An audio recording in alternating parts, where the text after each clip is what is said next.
let's say someone attacks you and you have to shoot them in self-defense. You kill someone in self-defense, now what? That's a question posed by Weapons Education, a YouTuber who's definitely worth checking out. I highly recommend you check out his channel, especially if you're interested in gun things. Let's say you're carrying something like a Glock 17.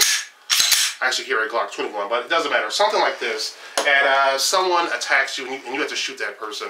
I agree when he says that when you call the police, when the police arrives, you want to make sure there's a lot of distance between you and the gun. And I would say that I would identify where my gun is at when the police gets there. And I would definitely have my hands up like he recommended. Also, I would hold off on giving a police report until I was done speaking with my attorney. Of course, if you have money, you may be more likely to have your own attorney than someone who doesn't.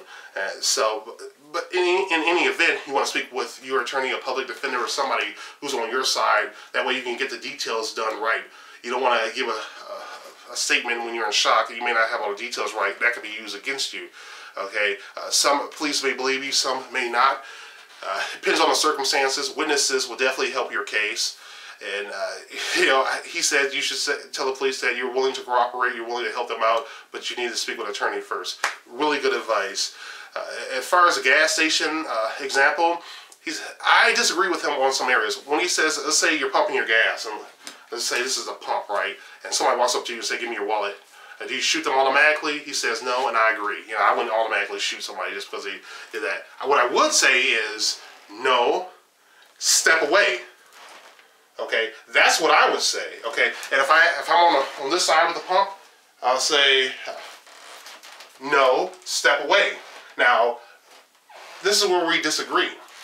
He says that if the person pulls out a knife, he would run. I'm not going to do that simply because when you run, you put yourself at a disadvantage, okay? Let's say I ran and, okay, the camera is a bad guy and I just try to run. I just turn my back to the bad guy. And the bad guy doesn't necessarily have to outrun me, okay? You can still stab somebody and be a little bit slower. You just need to get close enough to them to stab, okay? Or to slash or to come in like that. Knives can be extremely dangerous and they can kill you, okay? They don't have to really be as close as you think. In order for me to avoid a knife attack, not only would I have to outrun that person, but I have to outrun that person significantly. There's another big disadvantage in trying to outrun the person in that scenario. When you're at a gas station, there's cameras. Let's say I try to run, I'm running away from the gas station, one of the person outruns me and I have to confront them somewhere else where there are no cameras. Now it's just my word versus that person's word. Okay, the cameras will still show me running, but we don't really know what happened after that. Now, if I decided to stand my ground, and this is a stand your ground state, and by the way, the laws vary from state to state, so get information about what the law says about self-defense and firearms in your area. But if it's a stand your ground state, I'm going to stand my ground. Okay, I'm not going to try to turn my back or run because somebody pulls out a knife, because I don't think it's a good strategy for me. What I did in my scenario was I held on to the pump. Okay, you know, I might try to hold on to the pump and try to use it to block the person's attack, you know. But even if I don't have a pump available, one of the strategies I would use is to turn sideways, so I'm facing them like this, okay, as opposed to parallel like this. The reason why I want to turn sideways is because if the person does attack me, it allows me to block with this bone right here. Now, if you get cut right here, you're more likely to bleed a lot more. There's more blood going through that way. But, you know, you don't have to worry about veins so much. You don't have to worry about too much bleeding if you just use this bone right here to block the knife attack with the left side, right? One of the things I always want to do is make sure my right hand is available, because this is where the gun is at, okay? So I'm actually going to try to block here, okay? And since I'm turned sideways, it means that my right side, where my gun is at, is actually further away from the person than my left side. So so instead of being like this towards the camera, I'm like that. So there's a little bit more distance between the camera and myself. Okay, and it gives me more room to draw my gun. Okay, so I can block like this and draw like that. Okay, so instead of being parallel, I'm like this. You know, block like this, shoot like there. That's a strategy, because you notice how when I'm turning like that, the gun is further away. So I'm blocking like this, shooting like that. You know, that's something I would try to keep in mind. I would also try to stay near cameras. That's another thing I would try to emphasize. You leave the gas station, you leave the cameras.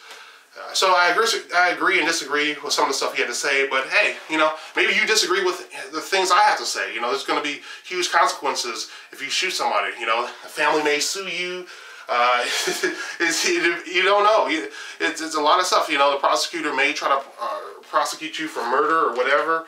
It can be really, really serious. But, you know, if you have a firearm, in my opinion, well, let me put it this way. If I have a firearm, in my opinion, at least I have opportunity to be alive. You know, it's sort of like this old saying. I don't know how old it is, but a really popular saying, you know, I'd rather be judged by 12 than carried by 6. So you guys share your opinions and your thoughts. You know, what happens if you shoot somebody in self-defense? Now, one of the reasons why I have an extra Glock 21 is in case something like that happens and I have to defend myself. But maybe his family members may come after me physically.